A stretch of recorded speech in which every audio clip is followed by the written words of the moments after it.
gorgeous, and thank you for joining us today. I'm your host, Kim Becker, and this is Hello Gorgeous, Everything Beauty, Cancer, and Inspiration on Society Bites Radio, social interaction for the mind and soul.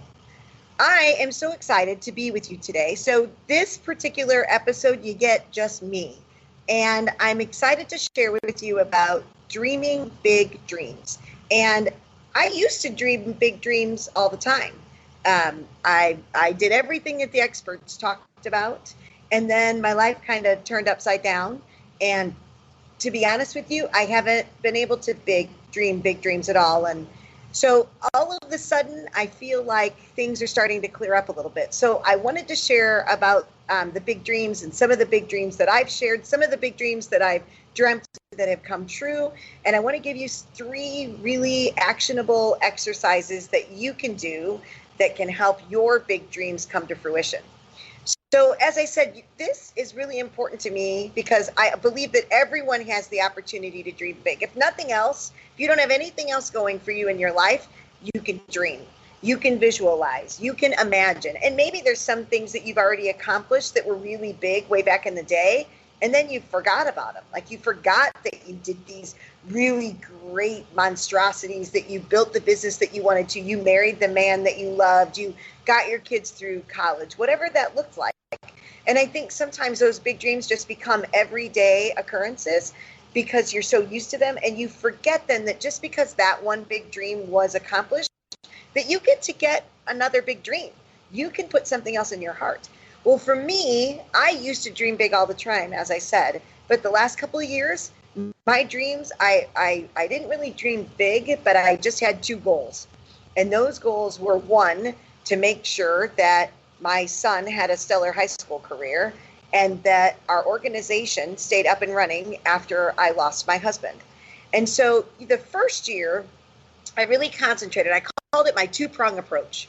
And I really concentrated on that big two-prong approach. That was where my focus was. In the first year, you're really just trying to get through, right? You got your head down. It's 1 foot in front of the other. I needed to make sure that I got up every day. My child needed to eat. I needed to come into the office. I needed to make sure that the everyday operations were running. And I was just trying to learn this new normal, which was single parenthood, which when I had a child and we decided to have a child, being a single parent was never anything that I wanted to, but I also needed to navigate my way through this world now as a single individual. When I married my husband, I married my best friend, who then became my business partner, and then we parented our son together. Well, all of a sudden, when my husband died, I had to learn all of this by myself. So the first year post-loss, that's what I did. I just kept my head down and figured out what I needed to do today. I couldn't think about where I wanted to be a year from then. I couldn't think about where I wanted to be 5 years for them because the world that I had come to know completely changed. I dated my husband for 14 months. We were engaged for 14 months, and then we were married for 23 3/4 years. So it had been 26, 27 years since I had walked on the face of this earth by myself. So the first year, I just needed to figure out what to do, and all the suffering and the crying would go by the wayside.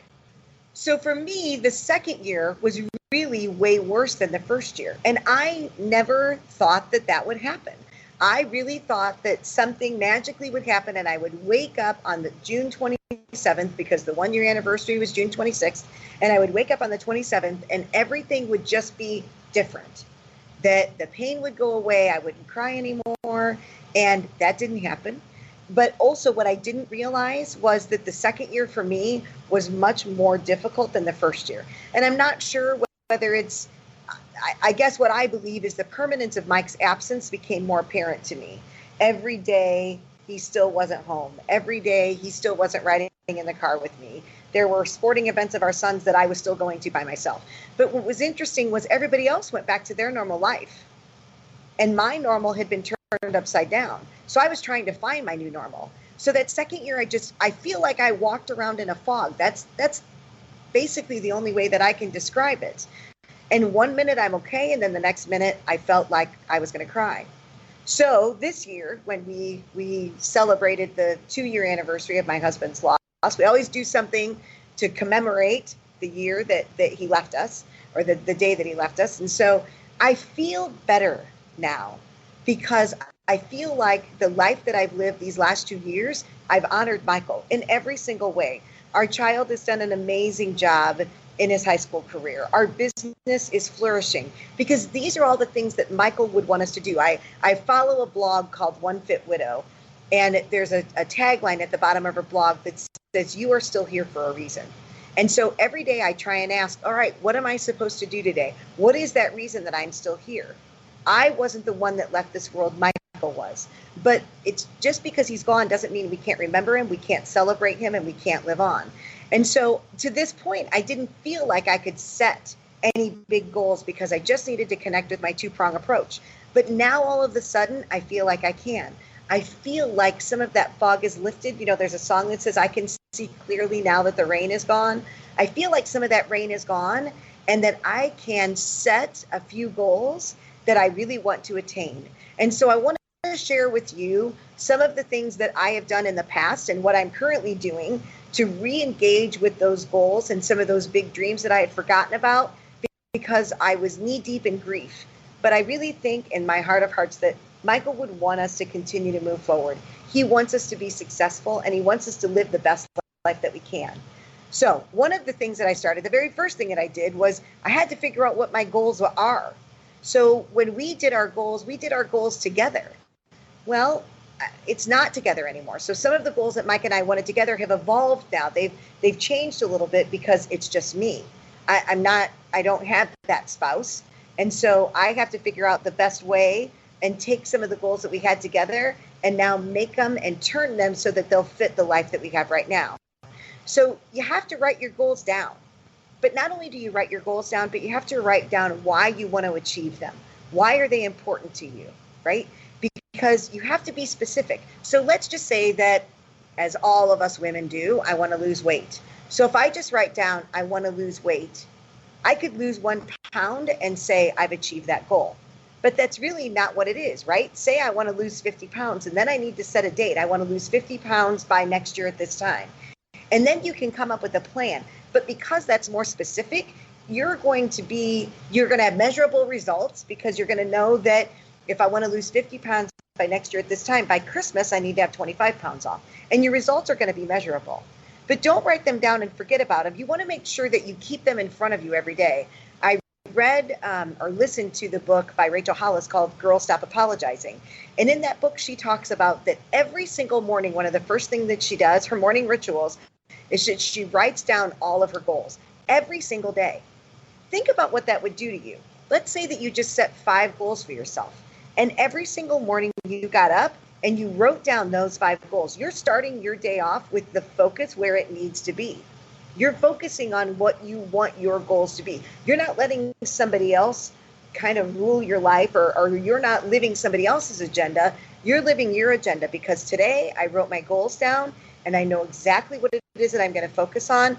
And there are things that I can do today that are going to help me achieve those goals. The second thing that I would suggest is to do a vision board.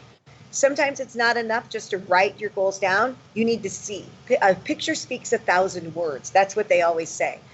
Every year in January, Michael and I used to, and I've continued the tradition, we take the executive team of Hello Gorgeous on a retreat. And we lock them in a hotel for a whole weekend. They come on Friday night and they don't leave until Sunday. And during that weekend, we work on goals for the organization. We work on strategic planning for the organization. But I also want my team members to set goals because selfishly, if they're better people for themselves and happier people in their lives, then they're going to be better for their organization. But what I've loved is we've done this with vision boards. So they write down their goals. First, they write down their goals from last year, and then they grade themselves. How did they do on achieving those goals?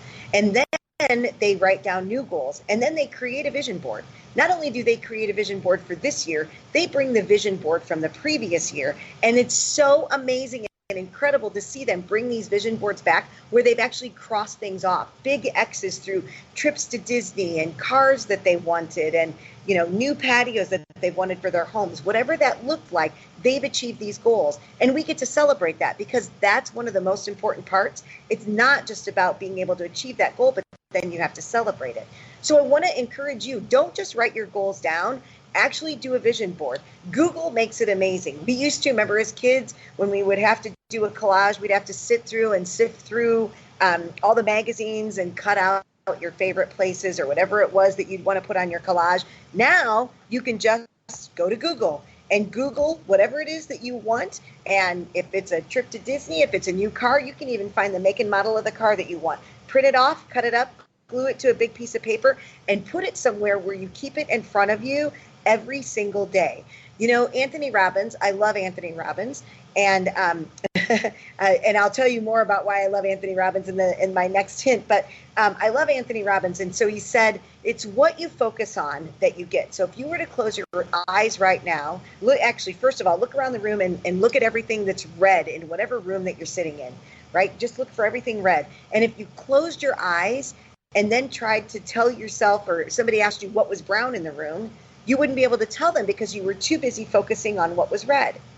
And so it's the same thing with your goals. What you focus on is what you achieve.